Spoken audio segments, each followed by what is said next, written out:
Okay, we are back with Leona's Unlucky Mission, my least favorite book in the Star Darling series. And that's on top of Tessa's kind of boring book, freaking whatever the hell happens in Scarlet's book. I can't even tell you. It's just so much happens in this series that I can't pick a favorite, but I definitely know my bottom three are like Leona's, kind of Tessa's because it's kind of boring, and I guess Gemma's because nothing really much happens in her book except for I can't even explain it because it's the final book in the series and it will spoil literally everything. Anyway,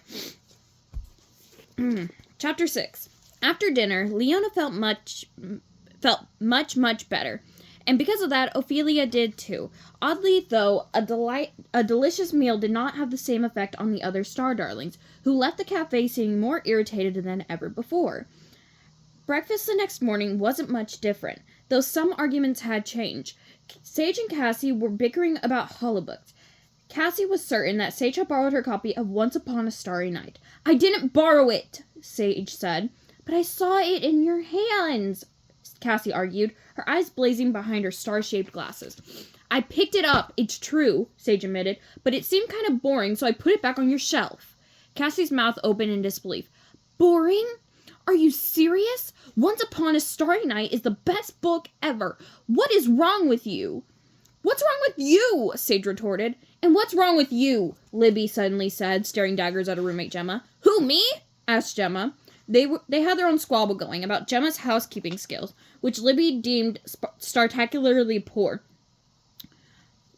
"That's what happens from living on a farm. Messy seems normal," said Libby. "That's not true," Gemma's older sister Tessa said. We had to be very neat, but Gemma could never get the hang of it."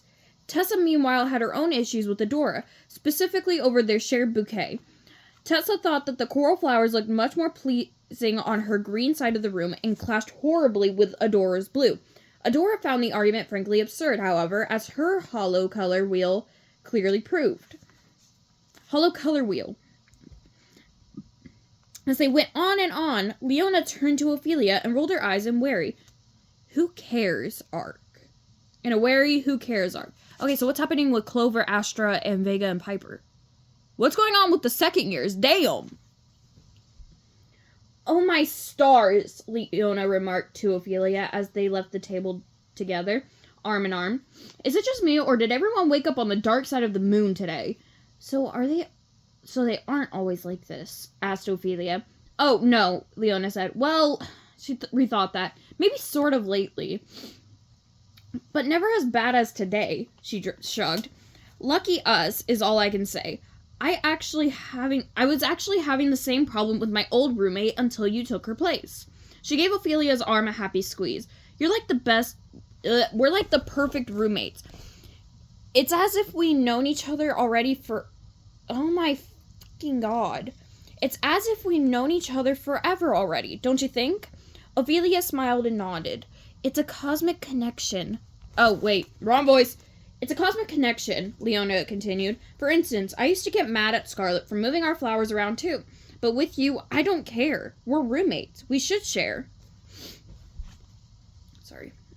My bangs are like getting in my nerves. I'm trying to flatten them and it's just not working. Damn. I like curling up in places that they shouldn't. "What do you mean?" asked Ophelia. "Move what flowers where?" "Our bouquet, you know." They emerged from the cafe into a misty, sparkling rain. Leona closed her eyes and turned her face up, and Ophelia did the same. "Did you know that the rain on Wishworld doesn't even sparkle?" she asked Ophelia. "And that the lakes there reflect light, but don't make any of their own." "Amazing," Ophelia said, nodding. "How do you think they get glitter into their star showers?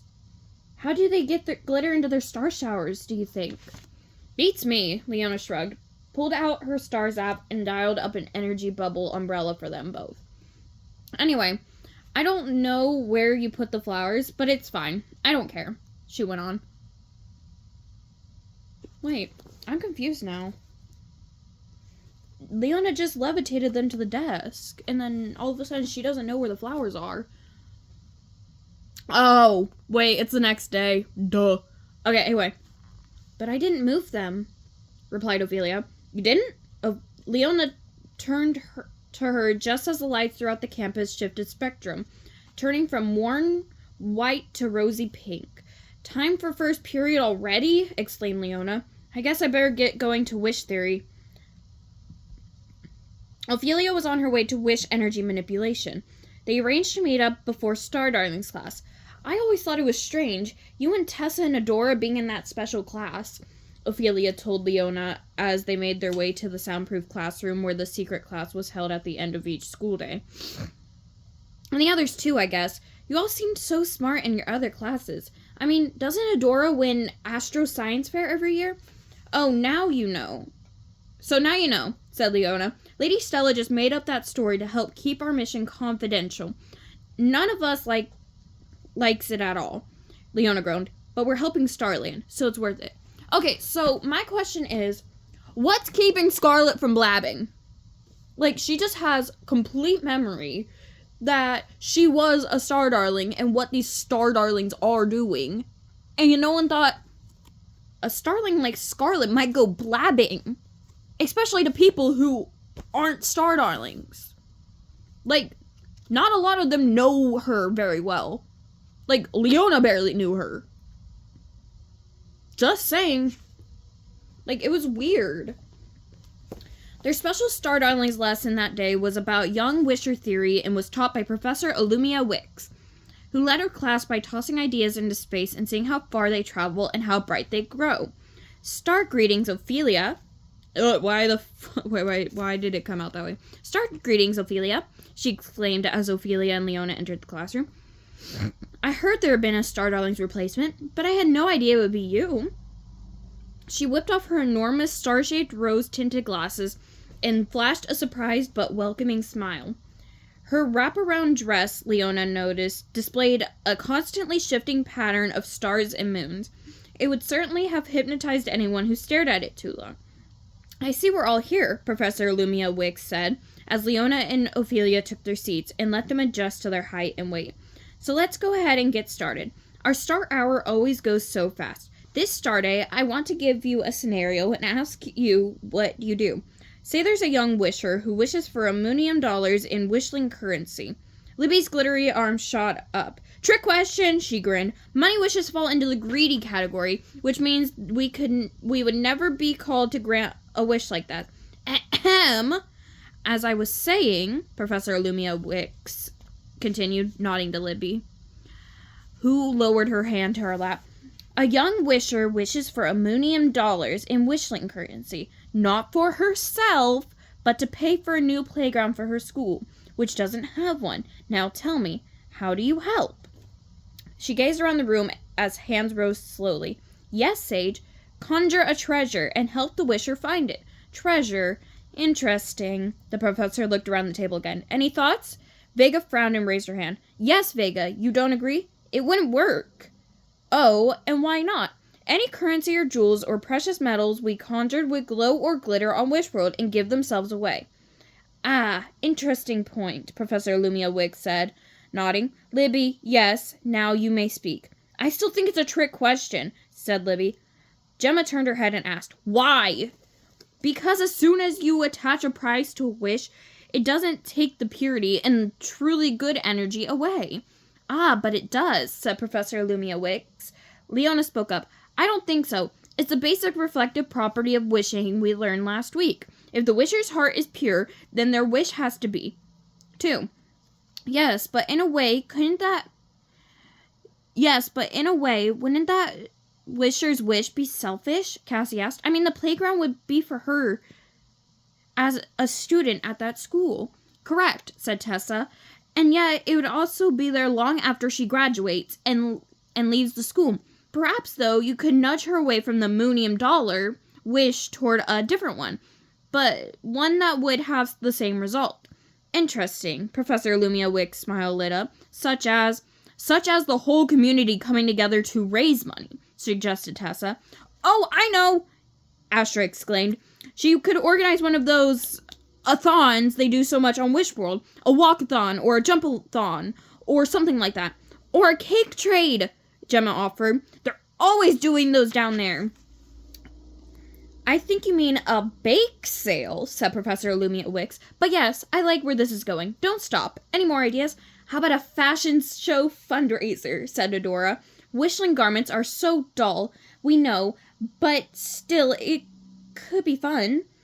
You know what would be the most fun? Said Leona. A fundraising concert. And if it was my wish mission, I would sing, of course. Energized, she turned to her new roommate. What do you think, Ophelia? Ophelia stared back at Ophelia stared back at Leona blankly. Yes, Ophelia, what do you think? You've been very quiet, Professor Lumia Wicks smiled. Don't be shy just because you're new. Feel free to jump in here and tell us what you would do. Notice how everyone's turning on Ophelia, but no one comments how Clover and Piper haven't spoken up at all. Just saying. Go ahead, Leona urged. It's just, Ophelia winced as if her brain hurt. It's just, I'm a little confused. We didn't learn much about young wishlings' wishes in our other wish theory class, so I don't understand. And what exactly is a playground? She paused. Is there a vocabulary list I could get by any chance? A few giggles circled the table along with a rainbow of raised eyebrows. Gemma snorted and threw back her head. What in the stars? I feel like we really are in remedial class, she laughed. Like you know everything, Libby muttered across the table to her roommate, not at all under her breath. Gemma fired back a hot orange glare. I know this. You think you are so neat and perfect, but you're not very good at making your bed. That's only because you crawl all over it to move those flowers. Why can't you just leave them on my nightstand, where you know they look best? Swoosh. A ball of light appeared in the professor's hand, and she tossed it to the back of the room. It skimmed right over their heads. The girls' mouths opened in disbelief. That's enough, said Professor Lumia Wicks as the star darlings covered their heads. So much negative energy, she clucked and shook her head. I feel like that could have just put the star darlings in danger if she just made a ball appear in her hand and threw it at them, especially since Gemma and Libby are first years. The light bulb slowed and returned to her outstretched hand, where it dissolved into a shimmering shower, spark by spark. Star apologies, said Libby. Yeah, star apologies. Gemma looked down. Star apologies accepted, but all this bickering has got to stop. Now, she scanned her hollow notes. I'd like to spend the rest of the class in this idea of young wishful thinking, so if you all get out your star zaps, please, feel free to record my lecture so you can absorb it in your sleep. One sec. Okay, anyway. Ophelia, wait up! Leona hurried after Ophelia, who was the first starling out of the room. Don't listen to Gemma, she said, linking her arm with Ophelia's. Every starling knows she has the biggest mouth in school. But she's right, said Ophelia as they rode the cosmic transporter out the front door of the school. I'm so far behind the rest of you, I don't know where to begin to catch up. And it's not just that. I've seen some of the things the other star darlings, and you, can do with energy. I'm nowhere even close. You'll get there, Leona tried to reassure her. It might take some time, but you will. But how? Do you know when Lady Cordell first called me into her office? I thought I was being expelled. Do you know I got a D on my Wish World Relations exam last week? Really? Said Leona, stunned. D for dim was the lowest grade a starling could get. And it's not only that. You're so special, and the other star darlings too. I don't fit in at all, and I don't see how I ever will. Come on! Leona took a sharp right onto a path toward the edge of campus. Where are we going? Ophelia asked. Leona pointed towards a thick grove of pink Aussie fruit trees just past the campus border. It was her favorite place to walk and sing and think. A few berries, she winked at Ophelia. They make everything better. Don't you agree? As soon as the cosmic transporter reached the orchard, Leona and Ophelia stepped off and walked between rows of tall pink-leaved trees heavy with ripe indigo fruit. Leona reached out and picked a berry for Ophelia and another for herself. Instantly, 2 new fruits grew back in their places, just as big and juicy and blue. Shall we sit? Leona asked, settling in the grass at the base of the fragrant tree. As Ophelia sank beside her, Leona took a bite out of her Aussie fruit. Mmm, Leona said as she chewed and dabbed out a stream of blue juice dripping from her chin. Ophelia smiled. See, I knew you would. I knew these would make you feel better, and you haven't even eaten one yet. It's your mouth, Ophelia said, pointing. What? Leona glanced down at the blue Aussie fruit juice stained on her finger. Oh no, she laughed. Are my lips blue? She shrugged. Who cares? It's worth it. See, I'm not that special after all. Just above them, a delicate 12-legged rainbow orb spider was busy weaving her star-shaped web.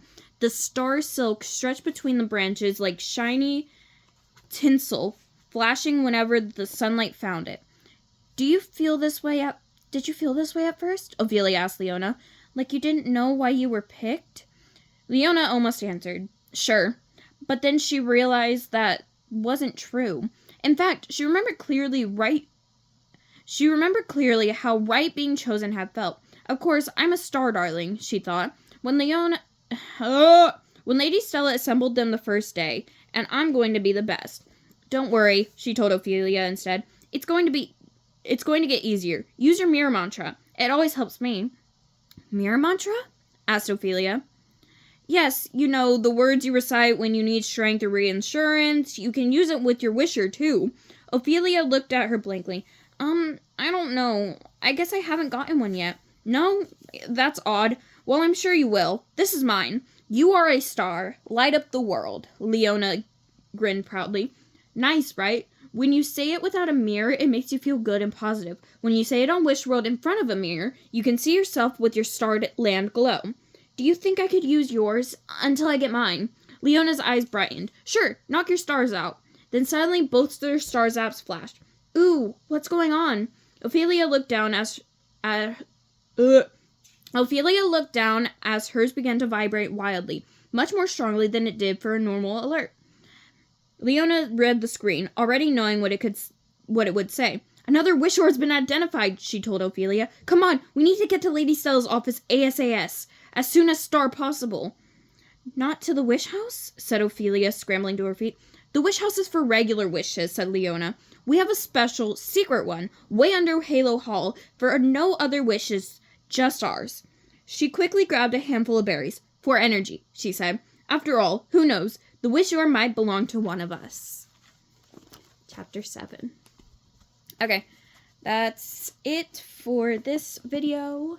I will see you guys in the next one.